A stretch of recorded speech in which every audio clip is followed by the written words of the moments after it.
알아가신 말씀의 제목은 흥왕하는 느헤미야라는 제목으로 은혜를 나눕니다.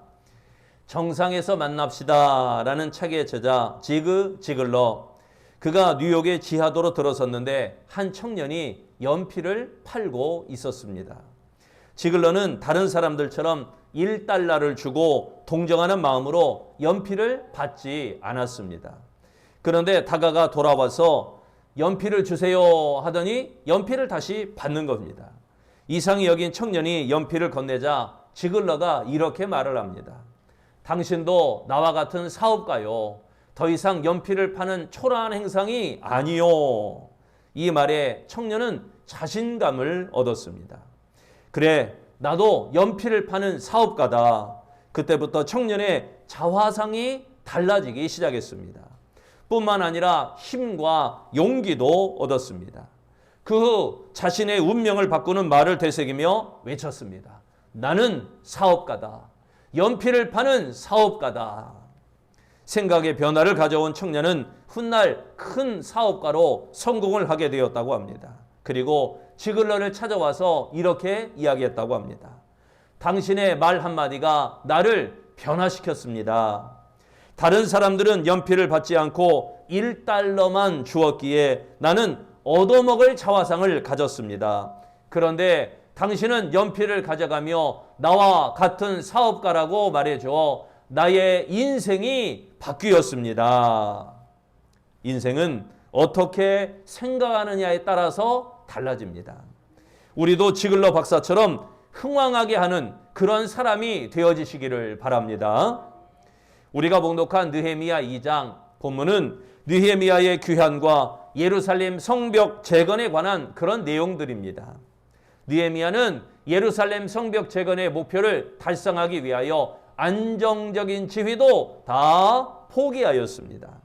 그리고 느헤미야는 하나님이 함께 하심을 확신하였습니다. 하나님이 함께 하시면 불가능하게 보이는 것도 가능케 된다는 믿음을 가지고 있었던 것입니다. 사람은 할 수 없으나 하나님은 하실 수 있다라는 확신이었습니다. 이스라엘 백성들은 예루살렘 성벽 재건이 불가능하다 이렇게 생각했습니다. 그리하여 142년 동안이나 성벽 재건을 방치하였지만 느헤미야는 52일 만에 성벽을 재건하는 기적을 일으켰던 것입니다. 이 모습을 보고 10절에 도비야, 이 도비야는 느헤미야를 향하여 이스라엘을 흥왕하게 하려는 사람이라고 말을 했던 것입니다. 10절에 말씀합니다. 호른 사람 산발랏과 종이었던 암몬 사람 도비야가 이스라엘 자손을 흥왕하게 하려는 사람이 왔다 함을 듣고 심히 근심하더라. 여기에 흥왕하게 하려는 이라고 했는데 물질적인 풍요와 안정을 주는 사람이라는 뜻입니다.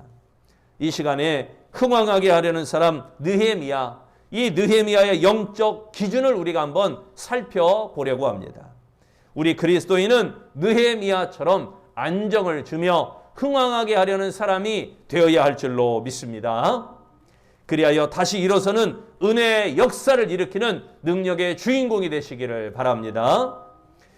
첫째, 흥왕하게 하는 느헤미야, 이 느헤미야는 거룩한 근심을 하였습니다. 필립 얀시는 교회 나의 고민 나의 사랑이라는 책에서 어떻게 자신이 교회 회의론자에서 옹호론자로 바뀌었으며 어떻게 자신이 구경꾼에서 참여자로 바뀌었는지를 이야기하고 있습니다. 그는 비판적 소비자 정신으로 교회를 대하면서 내가 무엇을 얻었는가 이것이 아니라 오직 하나님이 기뻐하셨는가라는 심정으로 예배를 드렸다. 교회가 존재하는 주된 이유는 즐거움을 제공하거나 악한 모습을 받아주거나 자존감을 세워주거나 우정을 북돋는 것이 아니다. 교회의 존재 목적은 하나님을 예배하는 데 두어야 한다. 그 일에 실패하면 교회는 실패한다. 이렇게 강조했습니다. 여러분, 성도는 하나님의 교회를 향한 거룩한 근심을 가져야 됩니다. 자기 사정에 못지않게 하나님의 몸된 교회를 위하여 근심할 줄도 알아야 됩니다. 집에서 비가 샌다면 우리 교회에서는 비가 새는 곳이 없는지, 집에서 어디가 부서졌다면 우리 교회는 어디가 부서짐이 없는지, 자기 교회 집에서 뭐가 연약하다면 우리 교회는 뭐가 부족하고 연약하고 뭐가 빠진 부분이 없는지, 이런 거룩한 근심을 한 번씩은 가져보아야 됩니다. 교회를 사랑하는 것이 곧 주님을 사랑하는 것이기 때문입니다. 하나님의 사랑을 깨달으면 그 사랑에 대하여 본분을 다하지 못한 것에 송구한 마음을 가지고 하나님의 뜻을 이루려고 근심을 하게 되어지는 것입니다. 하나님의 나라를 생각하며 교회를 생각하며 거룩한 근심을 할 때 흥왕하게 하는 사람이 되어진다는 사실입니다. 세상에 쓸데없는 근심에서 벗어나 하나님의 나라를 향하여 마음을 쏟아놓는 아름다운 성도가 되어지시기를 바랍니다. 2절에 말씀합니다. 왕이 내게 이르시되 내가 병이 없었거늘 어찌하여 얼굴에 수심이 있느냐, 이는 필연 내 마음에 근심이 있음이로다 하더라. 여기에 근심이 있다, 이 말씀은 예루살렘 성읍의 황폐한 지경에 대한 근심이라는 것을 의미하고 있습니다. 느헤미야는 조국이 당면하고 있는 안타까운 현실로 인하여 마음에 큰 근심이 되었던 것입니다. 이는 세속적인 근심이 아니라 곧 거룩한 근심이었던 것입니다. 세속적인 근심은 인간에게 유익을 주지 못합니다. 쓸데없는 근심으로 심령을 상하게 하고 뼈를 마르게 한다면 참 어리석은 일일 것입니다. 성도들이 해야 되는 근심은 바로 거룩한 근심입니다. 하나님의 뜻대로 하는 그러한 근심인 것입니다. 곧 흥황하게 하려는 사람이 되려면 이런 거룩한 근심을 해야 된다는 것입니다. 죄를 애통하며 회개에 이르기 위한 근심을 해야 됩니다. 교회의 부흥을 위해서 근심해야 됩니다. 어찌하여 하나님을 기쁘시게 할까? 어찌하면 하나님을 기쁘시게 하며 살 수 있을까? 이런 근심을 해보는 것입니다. 이런 거룩한 근심을 하여 흥왕하게 하는 사람이 되어지시기를 바랍니다. 두 번째, 흥왕하게 하려는 이 느헤미야는 하나님께 기도를 하였던 사람이었습니다. 데이브 헌터의 삶과 자유라고 하는 책에 나오는 이야기입니다. 기관사가 기차를 출발시킬 준비를 하는데 불길한 예감이 들었습니다. 좀처럼 불길한 마음이 사라지지 않자 화부인 짐에게, 옛날 증기기관차에 계속 석탄을 집어넣는 이 화부인 짐에게 그 이야기를 풀어놓았습니다. 그리고 엔진 앞에서 함께 무릎을 꿇고 기도한 다음에 하나님께 모든 걸 맡기자 하고는 출발하게 되었습니다. 많은 시간을 달리고 희미하게 새벽 여명이 밝아올 때였습니다. 정면에 어떤 사내가 막 달려오면서 무언가를 마구 흔들고 있는 것입니다. 기관사가 급히 브레이크를 밟고 이 기차를 세웠습니다.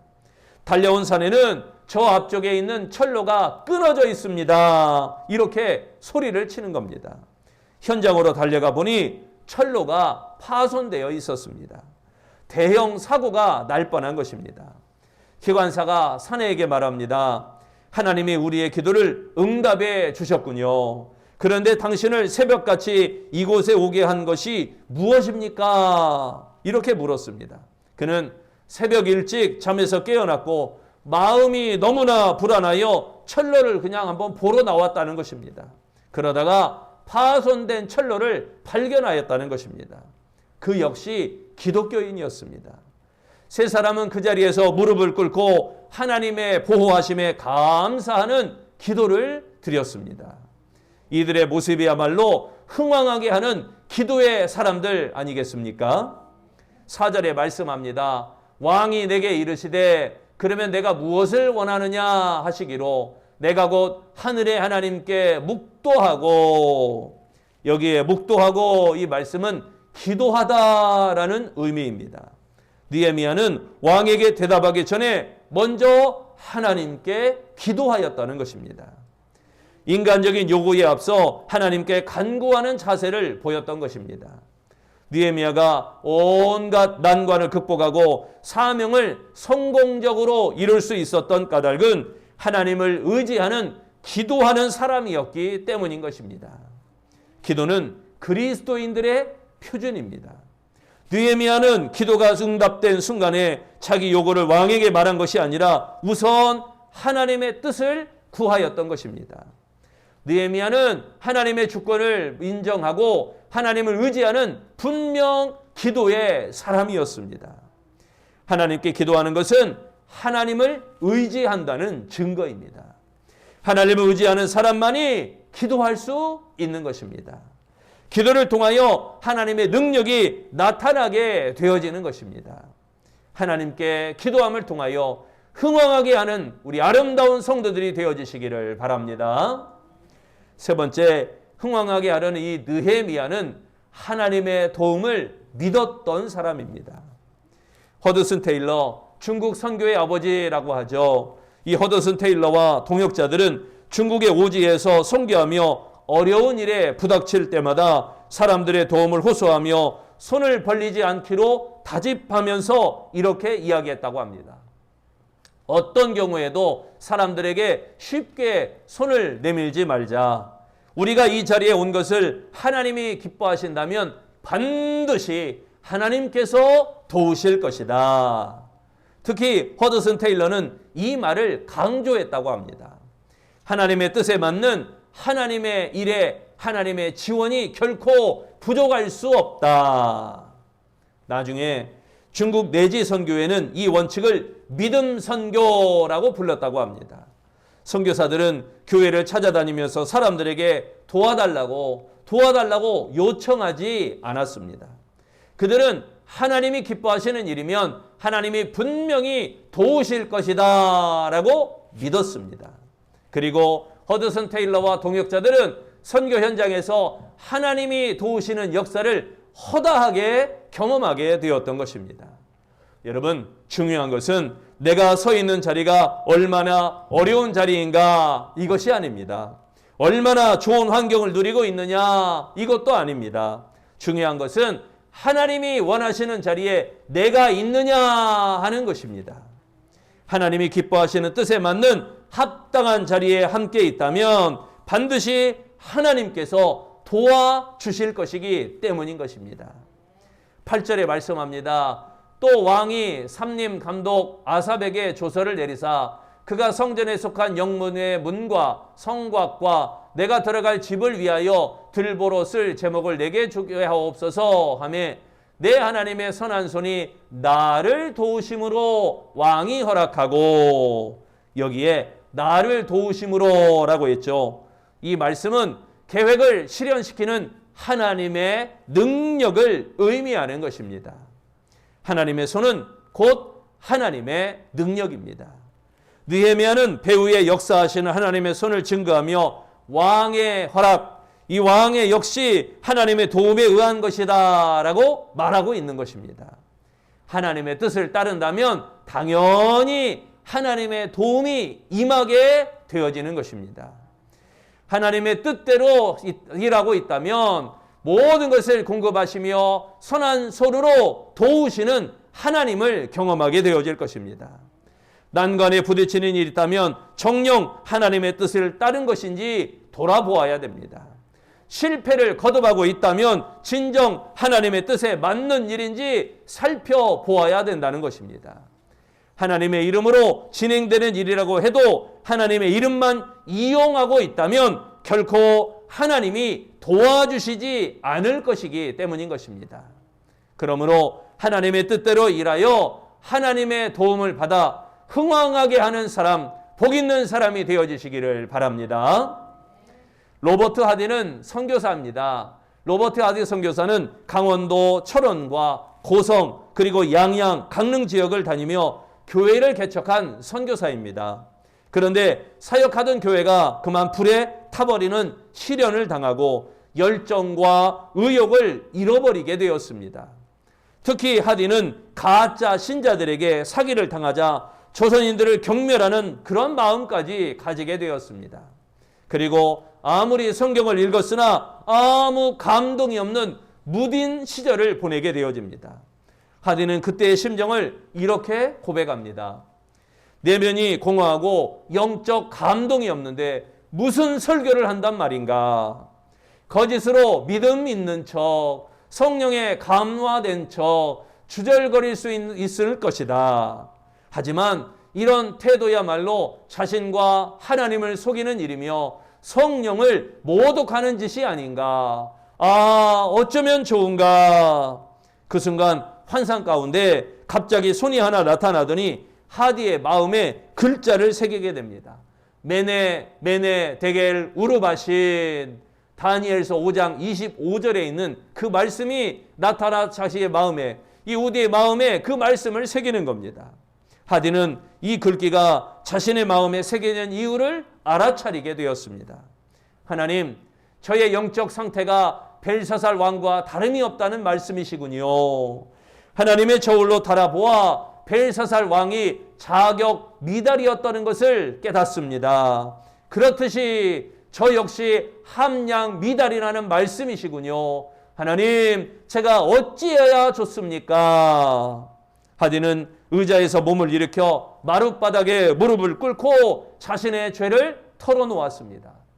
조선인을 구원하겠다고 온 선교사가 조선인을 미개한 족속이라고 헐뜯는 죄를 지었습니다.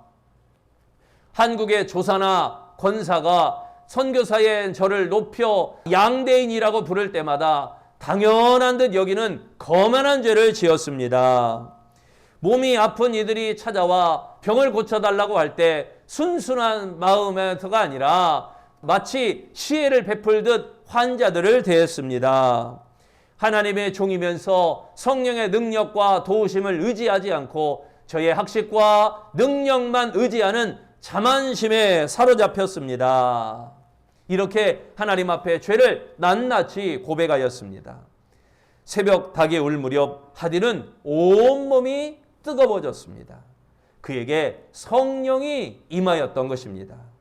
무릎을 펴고 일어섰을 때 그는 과거의 하디가 아니었습니다.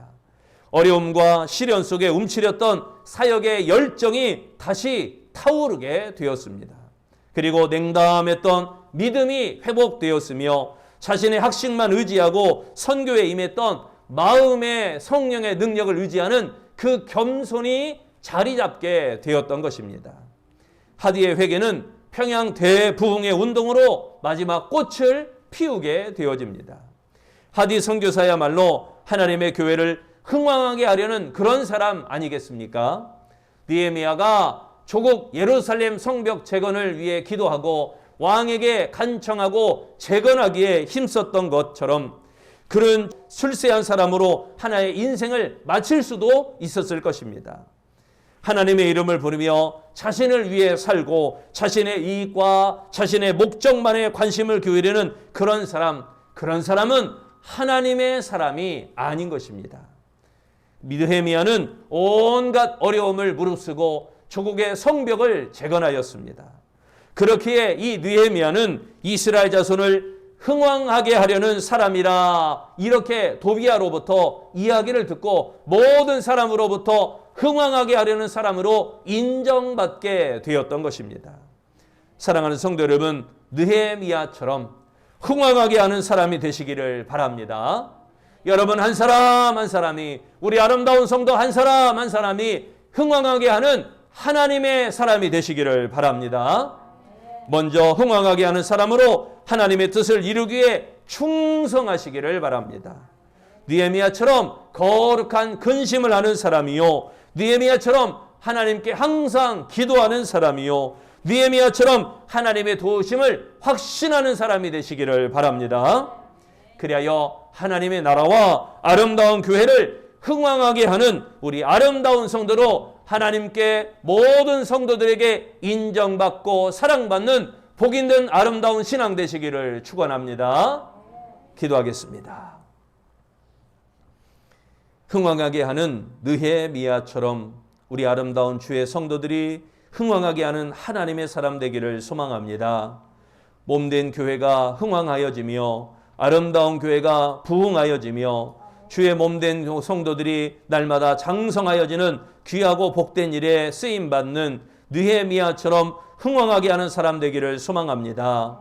거룩한 근심을 하여 몸된 교회 이곳저곳을 살펴 교회를 더욱 사랑하는 자가 되게 하시고 항상 하나님께 기도하는 사람으로 나라와 민족을 위하여 세계와 열방을 위하여 기도할 수 있는 풍성한 기도의 사람이 되게 하시며 하나님의 도우심을 확신하며 우리가 어느 곳 어느 장소 무엇을 행하든지 하나님의 돕는 손길을 의지하는 아름다운 주의 성도가 되게 하여 주시옵소서.